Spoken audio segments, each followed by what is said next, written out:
Hello, English 1B students. Okay, so I believe this is the 10th video I've made or I'm making. This is take one, Maltese Falcon. Um, okay, the 10th video that I'm making for our class. And in it, I want to hit a couple notes. On our final exam, we are going to have a selection of great short poems. This novel by Hammett, The Maltese Falcon. You may have a different cover. And Cyrano de Bergerac, and you may have a different cover. And I'll give you more information on that. What I wanted to do was do a little bit of walkthrough with this. Crime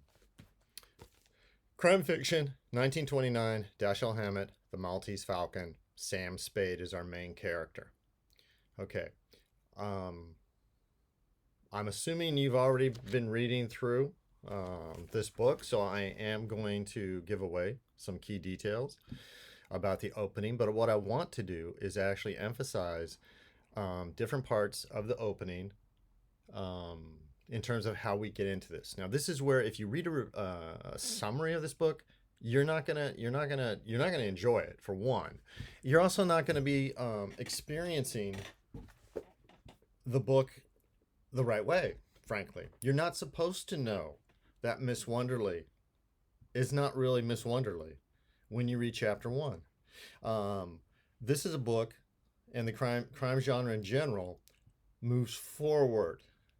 We get information presented to us step by step by step, and that might change how we think about what we thought we knew. Okay, this is a key part of how the novel works. This is very different than the recollection of the past that we got in Frankenstein, right? I mean, we had that powerful first-person narration, right? Walton is sharing with us. Victor Frankenstein is sharing with us, sharing with Walton, but we get it.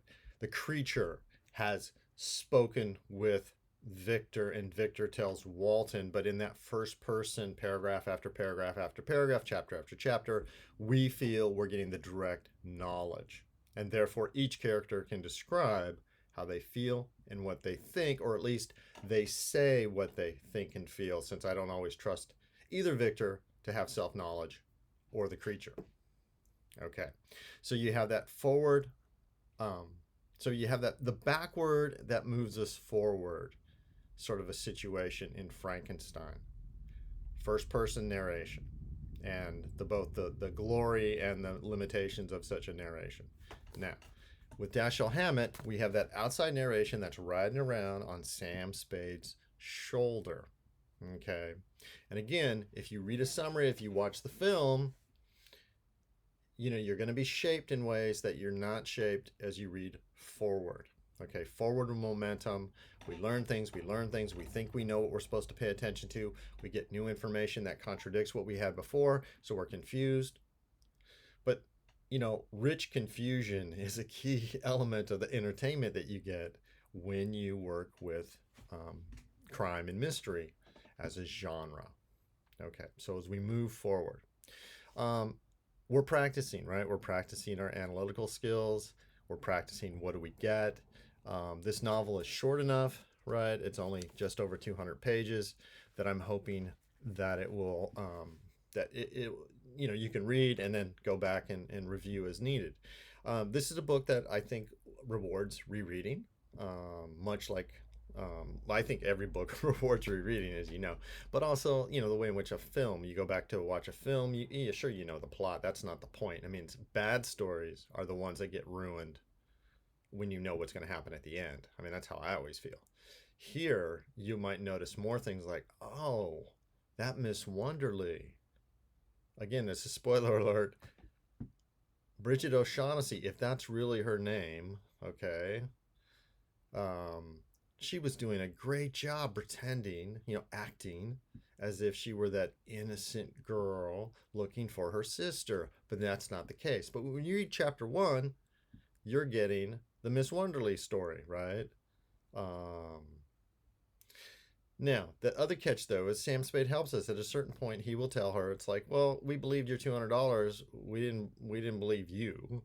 You paid us too much, so we knew you were probably lying, but you paid us enough so that we actually paid attention to you. Okay. We're also getting introduced to the characters. And I don't know, do you like Sam Spade?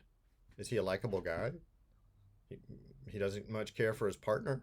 He's been sleeping around, having sex with his partner's wife. You noticed that, right? Okay, Iva, she's a problem. Iva Archer. Sam doesn't go look at the body of his partner. I mean, you've probably seen cop shows, or detective shows in which isn't that a classic thing where the detective has to go look at the crime scene himself or herself? I read female crime detective novels too. Um, I mean, that's a classic, but Sam doesn't want to go look, and Tom Polhouse, the cop, he's like, wow, why not? Right? Okay, that's a classic. It's like, and so again, what's going on? What is Sam really? Just, we're not getting all the information. And again, it's one reason why I had you read that Hemingway story at the very beginning, Hills Like White Elephants, just to emphasize that in some forms, we're not getting the truth. That is, we have to figure it out. And again, why would Sam Spade say what he says? Why would he act the way he does? That's part of the mystery beyond what is this all about? Okay. All right. I'm hoping this is interesting. I'm hoping it's fun. Um, I hope it's entertaining, but it's also practice. Okay. So let's go into some of that practice. Um, all right. Again, as I said in the last video I did on this book, chapter titles. I love chapter titles. Okay. So the Maltese Falcon, Spade, and Archer. Okay, and those are going to be our two detectives, private detectives, that we're going to get introduced to. And so by the time you end up with the end of chapter 1, I mean, part of the thing for me is, wow, are these guys professionals? I mean, what kind of guys are there? They're scoping out the client, checking out how much money they can get there, Miles Archer is sort of like figuring out how he's going to like maybe score on her sexually. It's like, you might have seen her first, but I spoke first, Sam. That aspect. We find out he's married, so maybe this is one reason why maybe a reader might not be too hard on Sam for getting involved with Iva, because, it's not as if Miles Archer's this wonderful husband. He's looking to score on the beautiful Miss Wonderly. And then Iva is such a handful with Sam, and she's, we find out in a later chapter that she wasn't at home when she was supposed to be home. Who killed Miles? That's our first, I mean, aside from what does Miss Wonderly want them to do? Who's this Floyd Thursby? The first real mystery is something that comes up, which is, who killed Miles? That's mystery number 1, as it were, as we go forward. Who are these people? What's going on? And also, how much do we know and not know? How much should we trust Sam Spade? What is he doing? Okay. The very beginning, chapter 1, I emphasized in my study questions to you and my last video the idea of, we start off getting introduced to Sam. He gets described for us, his relation with his office girl, Effie Perrine, as we go through it. And then, things like, there's a girl who wants to see you. Her name's Wonderly. A customer? I guess so. You'll want to see her anyway. She's a knockout. Shoo her in, darling, said Spade. Shoo her in. Okay. Again, just if you look at the ways in which Sam and Effie interrelate, what kind of relationship this is, how you feel about Effie. Students often like Effie quite a bit. Some students like Effie the best of all the characters. And in some ways, she's always like, you think you're smarter than you really are, Sam. It's you get yourself in trouble this way. So she's a certain voice of conscience. At a certain point, Sam will ask Effie, like, well, what do you think about Miss Wonderland? And she's like, I'm for her. Again, this Effie, if so, here's part of my point. If you have a positive sense of Effie Perrine, when she says things positive about somebody else, you'll go in that direction. This is the same thing we have with Robert Walton. Robert Walton is actually a remarkable man. And when he is impressed by Victor Frankenstein, I'm ready to be impressed too. I think that's how this stuff works. Okay, so if we go in here, again, this is a book that, short paragraphs, very vivid descriptions. I'm hoping much easier vocabulary, though it is 1929, and so you're going to have some phrases and words that are not as common as what we use today. Okay.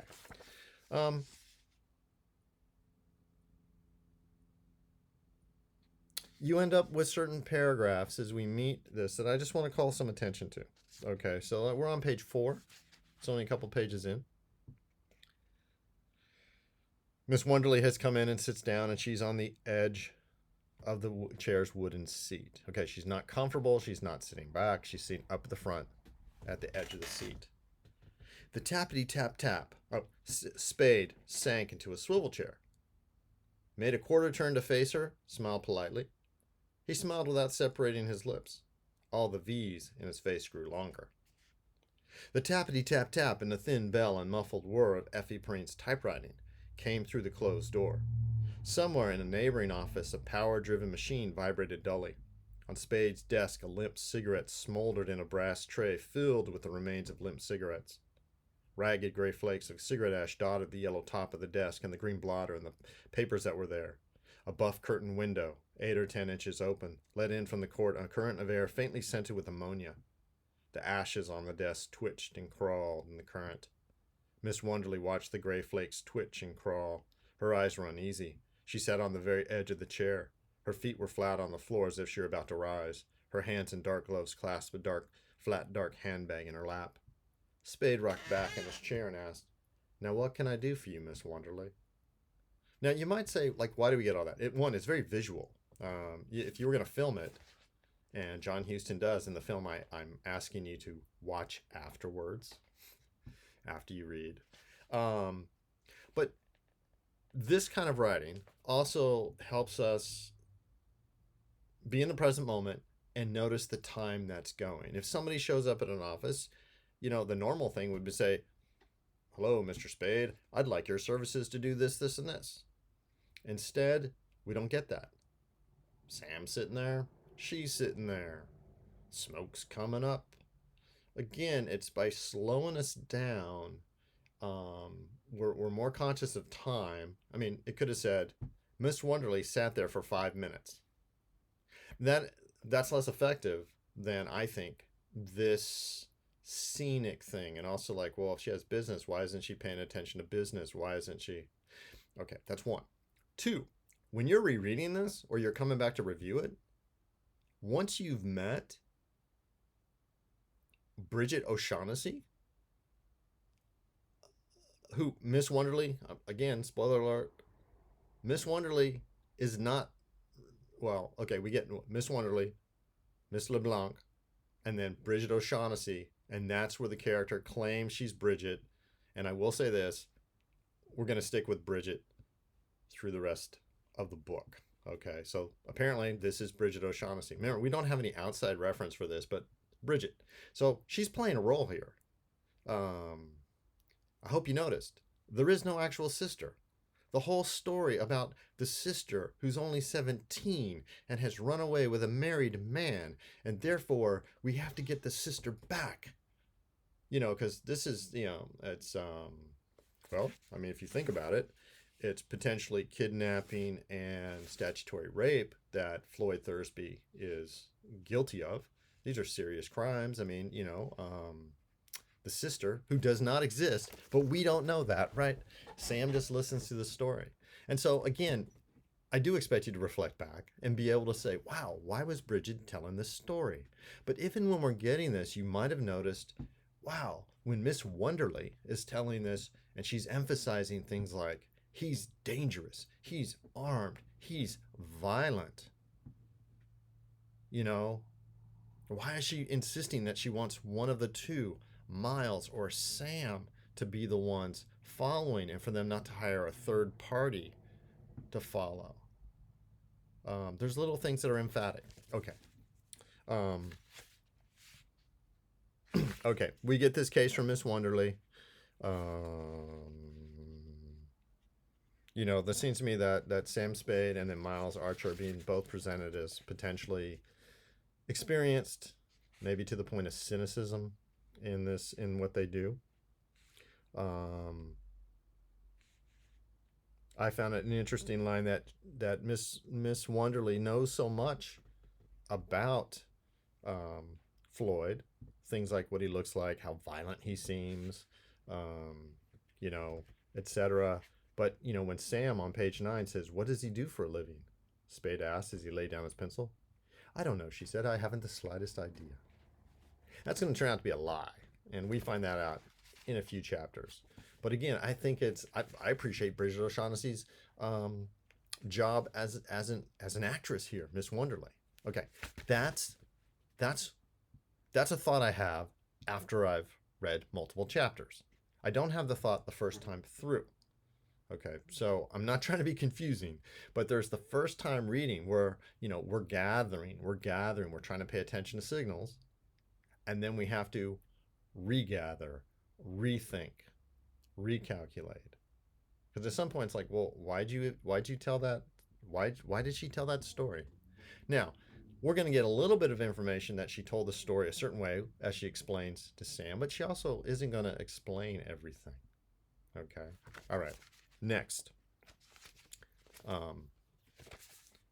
Yeah, I mean, Miles and Miles Archer and Sam Spade, I mean, by the end of chapter 1, I don't know, these guys are kind of a little sleazy to my mind. I don't know if I like Sam Spade. I'm used to wanting to like the main character of a book like this, but I'm not sure I should. Okay? And so you should be gathering your sense of Sam. And remember, we don't have that internal dialogue. We see how they behave, how they dress, what expressions they put on their face. We hear what they say. But we're already getting introduced to some pretty good actors. Okay. Next, Death in the Fog. Notice how this chapter 2, starts off where we don't, to me, it's very cinematic. That is, it's very visually oriented, or it's orally oriented in this case, because it would be dark, because first we get sounds, and then the light comes on, and then we see Sam Spade. Okay, I'm doing this as a model. I'm not going to walk through the whole book. In class, I do a lot of this, as you would know, right, from having been in class before. But this chapter 2, Death in the Fog. Okay, we know someone's going to die, or someone's going to be dead. A telephone bell rang in darkness. When it had rung 3 times, bed springs creaked, fingers fumbled on wood, something small and hard thudded on a carpeted floor. The springs creaked again, and a man's voice said, "Hello? Yes, speaking. Dead? Yes? 15 minutes. Thanks." A switch clicked, and a white bowl hung on 3 gilded chains from the ceiling center filled the room with light. Spade, barefooted in green and white check pajamas, sat on the side of his bed. He scowled at the telephone on the table while his hands took from beside it a packet of brown papers and a sack of Bull Durham tobacco. Let's pause there for a moment. Very present moment, as if we're in the room. And this is what I said. The narration follows Sam around as if we're behind him or on his shoulder or something like that, right? We follow him around. Notice we don't hear the other side of the conversation. Apparently we just get the man's, and we don't even know it's Spade until the light comes on. And so there's a certain mystery, especially dead, yes. I mean, anybody could be dead at this point, right? So we hear about a death.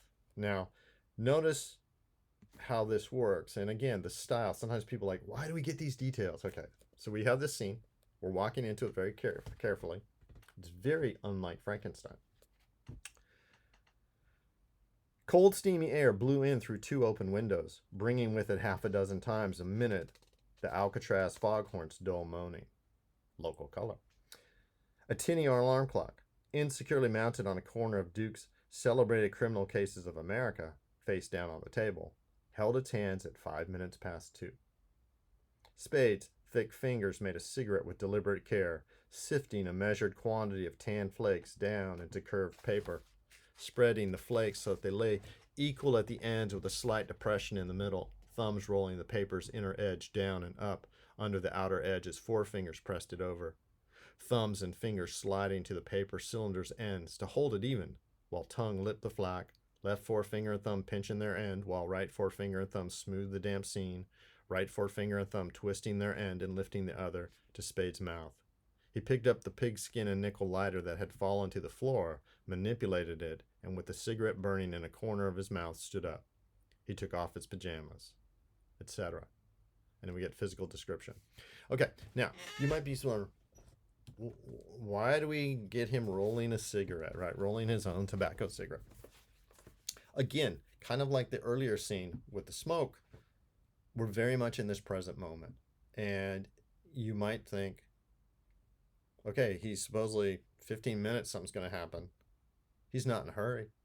He's going to roll a cigarette.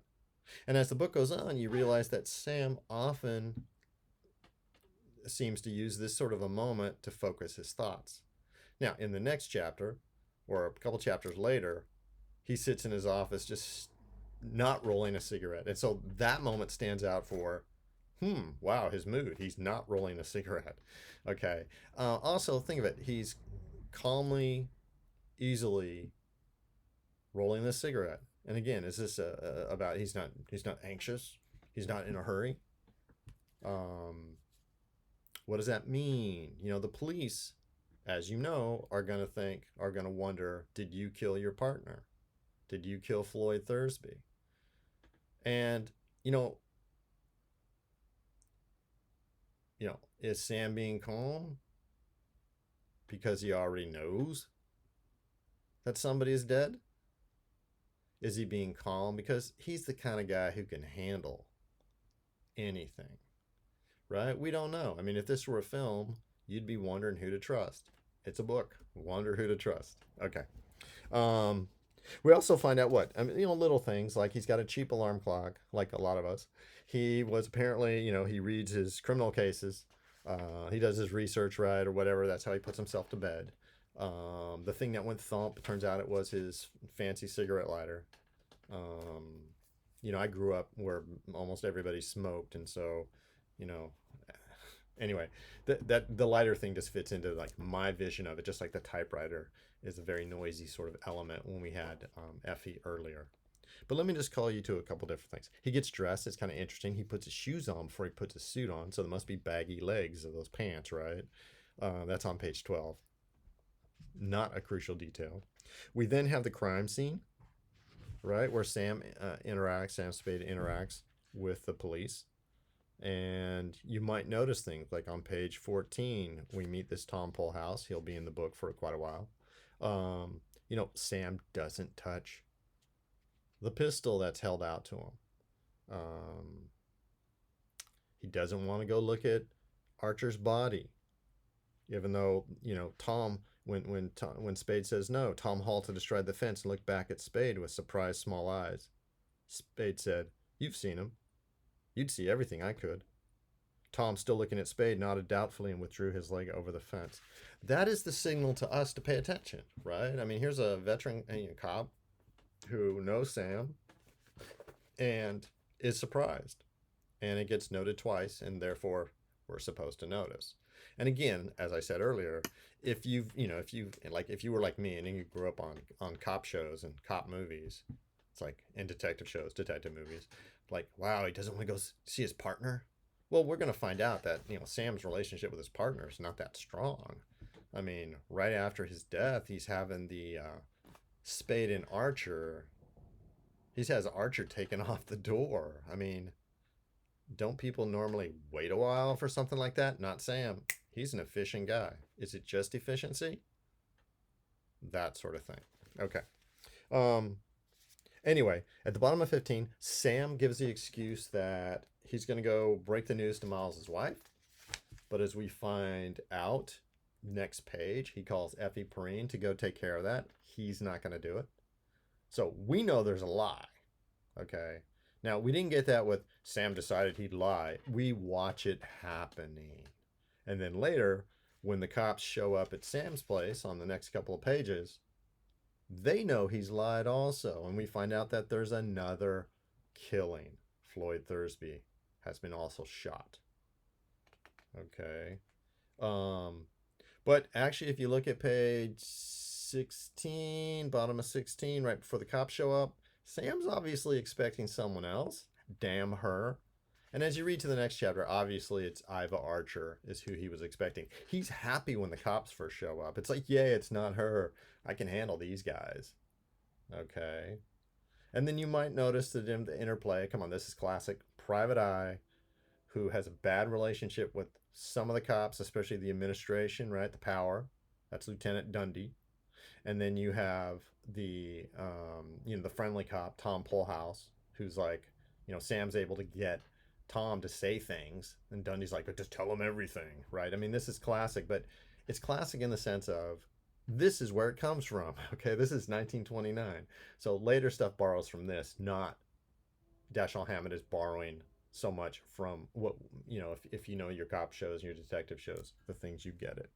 Okay, but we go back and forth. Now there's an interesting line at the bottom of 19 in this classic scene of cop versus private eye, where Tom is like, come on, give us some facts, help us, we want to solve this crime, and Spade says, you needn't get a headache over that. Spade told him, I'll bury my dead. Okay, now this is a little bit more feeling, potentially. This is a signal that Sam's gonna find out what happened to Miles Archer. I mean, if we can believe him, but again, because he's sort of, he's been, not really given much information. I got to protect my client, that sort of thing. And then we find out that Thursby was shot on the next page. And so it's sort of like, wow, you're going to get revenge? You're going to bury your dead? Because that's what I take it to mean. Maybe you already did, where's your alibi? And it's like, well, I walked around. Like, we know you don't have an alibi, having go talk to Miles's wife and telling her the news. You had Effie do that. And so Sam's just been sitting around drinking rum, right? The Bacardi. All right. So by the time we finish chapter 2, right? And he goes to bed after this interaction. He gets them to drink with him. They drink a lot in novels from this period. So he goes to bed, and so here are my notes. Okay, now he goes to bed. What was he waiting for before, if anything? Okay, I get more clues, and I think he was waiting for Iva to show up. Could Spade have killed Thursby based on the information that we know he has? Do you think he really did kill Thursby? You base your theory on what? Why won't Spade cooperate with the cops? So if I were teaching this book in class, these are the questions I would ask you. Okay, you've read through chapters.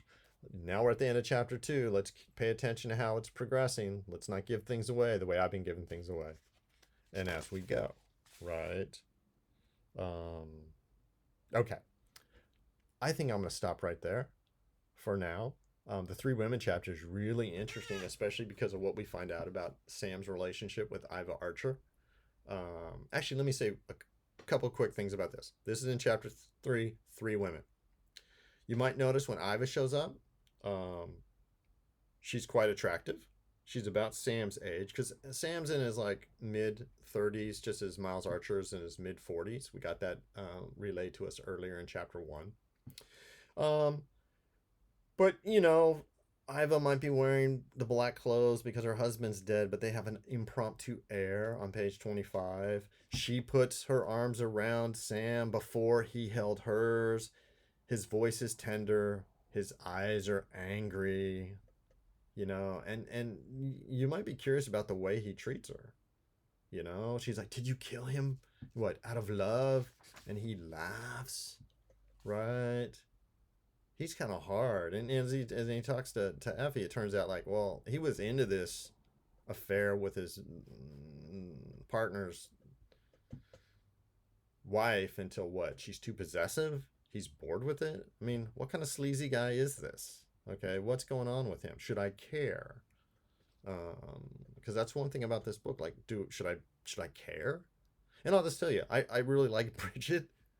As we're gonna, as we get more and more of her, I find her a very compelling character. But she either tells lies or she doesn't give enough information, and yet she's also gonna ask for help. Okay, we'll do more with her in another video. But yeah, it's page 26 where Sam sits at his desk and does not roll a cigarette. Okay, I've had enough of these scenes. Like, okay, well, what kind of state of mind is this? I mean, I'm being asked to, like, he's too distracted, he's too in his head, that sort of thing. Okay, but then through Effie, it turns out that Effie's pretty observant, and on page 27, 28, she's like, well, maybe I've shot her. I shot Miles, her husband. Because, when I went there, like, her clothes were not, there's suspicious stuff. And Sam on page 28 is like, no, she didn't do it. No, you're a rattlebrain, Effie. You're lovely, but you're a rattlebrain. She didn't do it. Like, why is he so sure? Again, is that because he killed Floyd Thursby? Is that what's going on? Because how could he be so sure? But he sure acts as if he's sure. And on page 29, we get that signal from Effie. You worry me, she said, Effie, seriousness returning to her face as she talked. You always think you know what you're doing, but you're too slick for your own good. And someday, you're going to find it out. Okay, that's sort of what the cops were saying, but it's one thing when Lieutenant Dundee says that, because he's trying to catch, his rival here, Sam, who is sort of on the shady side of the law. When Effie says it, I mean, they have that close relationship. There's a fondness, there's an attraction between them. I don't know. It's certainly not father-daughter. And so Effie worries about her, and then he goes out and is going to take care of stuff. Okay.